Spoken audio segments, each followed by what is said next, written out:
في فيديو النهارده هعرفك ازاي تعلي نسبه حظك في الباكج، يعني تجيب اللعيبه باقل عدد فتحات. زي ما انتم شايفين كده انا جبت فرناند من اقل عدد فتحات 7 فتحات وجبت اللاعب. فتعال اقول لك الطريقه، وما تنساش اللايك والشير والكومنت تشجيعي، ويلا بينا على الفيديو. كل اللي عليك هتفتح التطبيق بالمنظر ده. فتعال اشرح لك التطبيق عشان تكون فاهم فيه كل حاجه. اول حاجه فوق على اليمين هتلاحظ ان فيه لغه عربيه ولغه انجليزيه، فاختار اللغه اللي تناسبك. تحت شويه تلاقي فيه مربع كده ظاهر لك فيه تفاصيل عنك. هنا تلاحظ ظاهر لك الاي بي بتاعك ودولتك. فهتنزل تحت شويه كمان هتلاحظ ان ظاهر لك فيه اختيارين تحت، شو تايم بوكس وفي ايبك بوكس. فانت اختار بقى انت هتفتح على ايه. وليكن مثلا نفتح على الايبك بوكس، فهضغط عليه. هتستنى الشريط لما يحمل للاخر كده، وبعد كده ركز معايا.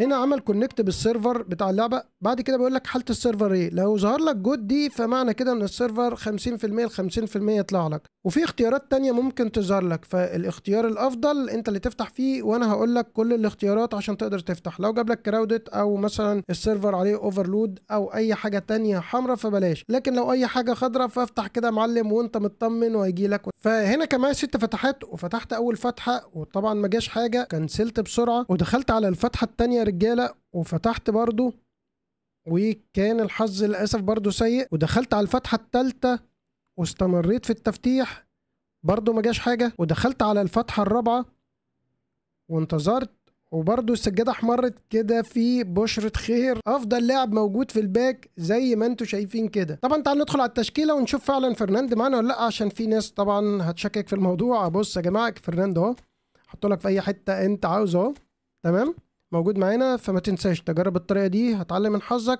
وتنزل تحت تكتب لي في الكومنت ايه الاخبار معاك لما تعمل التفتيح. وبس كده، ما تنساش تعمل سبسكرايب. اشوفكم في فيديو جديد.